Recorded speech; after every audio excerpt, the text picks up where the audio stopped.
11 अप्रैल 2024 गणगौर के दिन 200 साल बाद बनेगा स्वार्थ सिद्धि योग। 5 राशियों की चमक जाएगी किस्मत, मन चाहा मिलेगा जीवन साथी। 5 राशियों को भगवान से और माता पार्वती जी के आशीर्वाद से अचानक से धन का लाभ मिलने वाला है। जी हाँ मित्रों, हिंदू पंचांग के अनुसार हर साल चैत्र महीने के शुक्ल पक्ष की जो तृतीया तिथि होती है ना, इस दिन गणगौर पूजा की जाती है। और इस बार गणगौर पर जो कई महत्वपूर्ण और दुर्लभ राजयोग बन रहे हैं ना, जिससे कई राशियों का भाग्य पलटने वाला है, कई राशियों की किस्मत अचानक से बदलने वाली है। तो चलिए एक एक करते हुए जान लेते हैं कौन कौन सी है वो सबसे ज्यादा सौभाग्यशाली राशियाँ जिनकी किस्मत के दरवाजे गणगौर यानी कि नवरात्रि के बाद से ही बदल रही है। तो सभी राशियों के बारे में इस वीडियो में चर्चा करेंगे, ऐसे में वीडियो को पूरा लास्ट तक जरूर देखिए। और हाँ मित्रों, वीडियो को लाइक जरूर करें और कमेंट बॉक्स में जय माता दी लिखते हुए वीडियो को अपने मित्रों के साथ फेसबुक पर जरूर शेयर कर दीजिए, ताकि काम की जानकारी का जो अपडेट है ना वो सभी व्यक्तियों तक पहुंच सके। मित्रों, गणगौर का त्योहार सुहागिन महिलाएं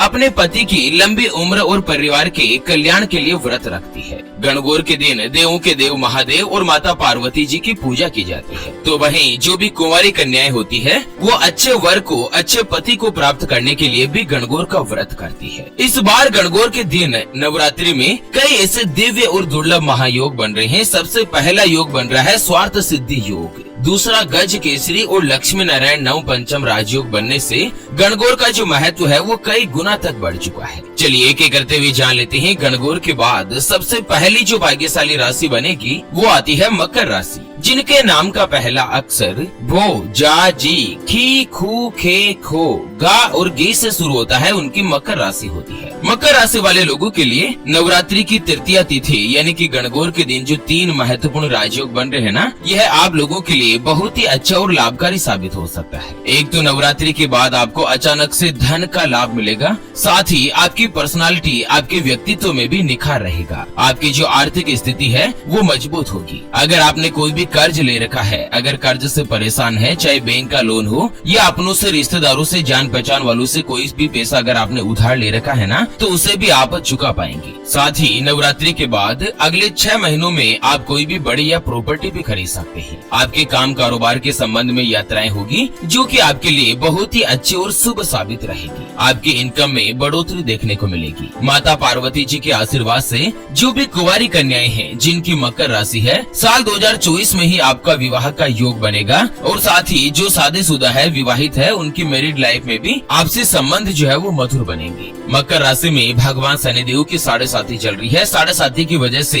पिछले कुछ समय से आर्थिक परेशानियां बनी हुई थी, लेकिन अब गणगौर के बाद से ही आपको धीरे धीरे सुधार देखने को मिलेगा। आपको उपाय बताया गया है कि गणगौर के दिन भगवान शिव और माता पार्वती जी की संयुक्त रूप से पूजा करें और पूजा के पश्चात कुंवारी कन्याओं को भोजन करवा सकते हैं, 9 कन्याओं को, या आप गौ माता को हरा चारा खिलाएं। चलिए जान लेते हैं गणगौर के बाद अगली यानी कि दूसरी जो भाग्यशाली राशि बनेगी वो आती है वृषभ राशि, जिनके नाम का पहला अक्षर ई, उ, ए, ओ, वा, वी, वु, वे और वो से शुरू होता है, उनकी वृषभ राशि होती है। वृषभ राशि वाले लोगों के लिए भी गणगौर पर 3 जो राजयोग बन रहे हैं ना, ये आप लोगों के लिए बहुत ही अच्छा और अनुकूल साबित हो सकता है। एक तो इस समय आपके काम और कारोबार दोनों में ही तरक्की मिलेगी, साथ ही आपकी सोची हुई योजनाएं भी सफल बनेगी। आपको मान सम्मान और प्रतिष्ठा की प्राप्ति रहेगी। गणगौर यानी कि नवरात्रि के बाद जो भी व्यापार करते हैं, चाहे अपना स्वयं का व्यापार हो या पार्टनरशिप में कोई भी कामकाज करते हो, आपका व्यापार अच्छा चलना लगेगा। आर्थिक रूप से आप समृद्ध बनेंगे। करियर में यानी कि नौकरी में आपको तरक्की के, आगे बढ़ने के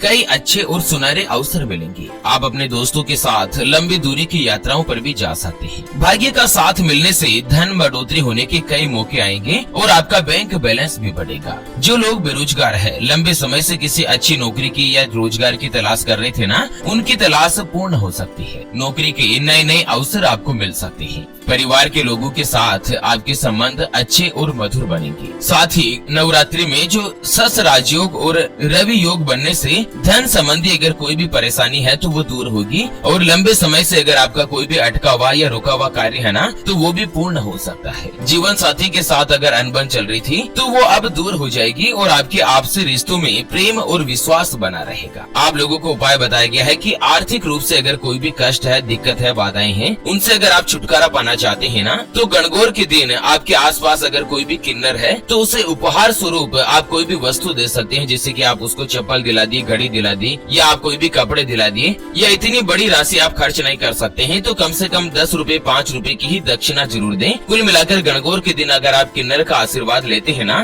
तो आपके भाग्य के दरवाजे जल्द से जल्द खुलने लगेंगे, आपकी सभी मनोकामनाएं पूर्ण होगी। चलिए जान लेते हैं गणगौर के बाद अगली जो भाग्यशाली राशि बनेगी उसके बारे में। उससे पहले आपको एक महत्वपूर्ण बात बताना चाहूँगा कि जिंदगी में आप कई ऐसे लोगों से मिले होंगे जो कि बहुत ही ज्यादा मेहनत करते हैं, तो वहीं कुछ लोग आपको ऐसे भी मिले होंगे जो बहुत कम मेहनत करने के बावजूद भी बहुत ही आगे तक पहुंच जाते हैं। वहीं जिंदगी में आप कुछ ऐसे लोगों से भी मिले होंगे जो पूरी उम्र भर मेहनत करते ही रहते हैं, लेकिन आखिर वो हासिल नहीं कर पाते जिनके वो हकदार होते हैं, यानी कि जीवन उनका गरीबी में ही निकल जाता। मित्रों, ये ग्रहों का खेल नहीं तो और क्या है, और इसी के समाधान के लिए हमारे गुरुजी आप तक लेकर आए हैं आपके अपने जीवन के बारे में व्यक्तिगत यानी कि पर्सनलाइज्ड कुंडली, जिससे आप घर बैठे यह पता लगा सकेंगे कि आपके नवग्रह आपके बारे में क्या कहना चाहते हैं। क्या आपकी कुंडली यानी कि किस्मत में कोई दोष तो नहीं? अगर दोष है तो वो क्या है, उसका समाधान क्या है? कोई ग्रह आपके लिए कमजोर तो नहीं, उसको मजबूत करने का उपाय क्या है? आपका भाग्य उदय कब होगा? जीवन में अच्छे दिन कब आएंगे? नौकरी या व्यापार, किसमें आपको ज्यादा तरक्की, ज्यादा सफलता देखने को मिलेगी? कौन सा व्यापार आपके लिए सबसे अच्छा और शुभ फलित रहेगा? आपके लिए भाग्यशाली रत्न कौन सा है? उसको धारण करने की, पहनने की विधि क्या है?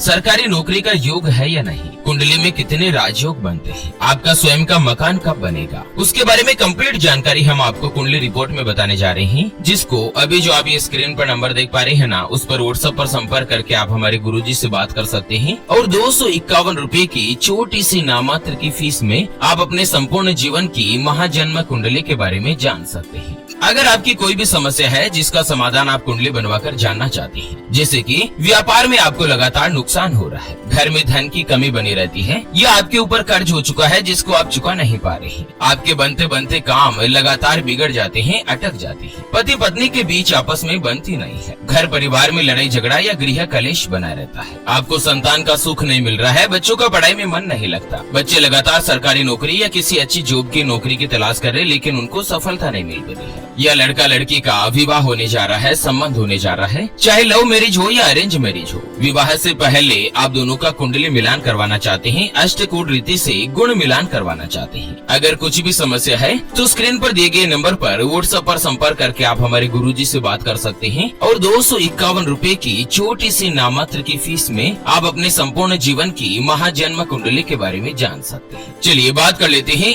गणगौर के बाद अगली जो भाग्यशाली राशि बनेगी वो आती है मिथुन राशि, जिनके नाम का पहला अक्षर का, की, कु, बड़ा ग, छ, के, को और हा से शुरू होता है, उनकी मिथुन राशि होती है। मिथुन राशि वाले लोगों के लिए भी इस बार नवरात्रि की गणगौर में जो 3 महत्वपूर्ण राजयोग बन रहे हैं ना, ये आप लोगों के लिए बहुत ही अच्छा और शुभ फलदायी सिद्ध हो सकता है। मित्रों, अगर आपने अभी तक भी वीडियो के नीचे कमेंट बॉक्स में जय माता दी नहीं लिखा है तो फटाफट से लिख दीजिए, और साथ ही वीडियो को फेसबुक पर भी शेयर करना है ताकि सभी व्यक्तियों तक ये काम का अपडेट जो है पहुँच पाए। नवरात्रि के बाद आप जितनी मेहनत करेंगे ना, आपको अपनी मेहनत के साथ साथ किस्मत का भी भरपूर साथ मिलेगा। करियर में तरक्की रहेगी, जिससे आपको कई अच्छे और सुनहरे अवसर प्राप्त होंगे। देश और विदेश की यात्राओं पर भी जा सकते हैं, और वो यात्राएं भी आपके लिए शुभ रहेगी। जो व्यापारी है, अपने स्वयं का व्यापार करते हैं, चाहे पार्टनरशिप में कामकाज हो या खुद का कोई भी व्यापार हो, अप्रैल से ही व्यापार में भी आपको अच्छा खासा धन का लाभ हो सकता है। कोई भी अच्छी या बड़ी व्यावसायिक डील फाइनल हो सकती है, जो कि भविष्य में आपको लाभ प्रदान करेगी। जो भी विद्यार्थी है, छात्र है, उनके लिए भी यह समय अच्छा है। अगर आप किसी भी प्रतियोगी परीक्षा यानी कि सरकारी नौकरी या किसी अच्छे कॉलेज में एडमिशन लेने के लिए प्रयास कर रहे हैं ना, तो भी समय आपके लिए अच्छा और उत्तम रहेगा। चलिए जान लेते हैं गणगौर के बाद अगली जो भाग्यशाली राशि बनेगी वो आती है कन्या राशि, जिनके नाम का पहला अक्षर तो, पा, पी, पू,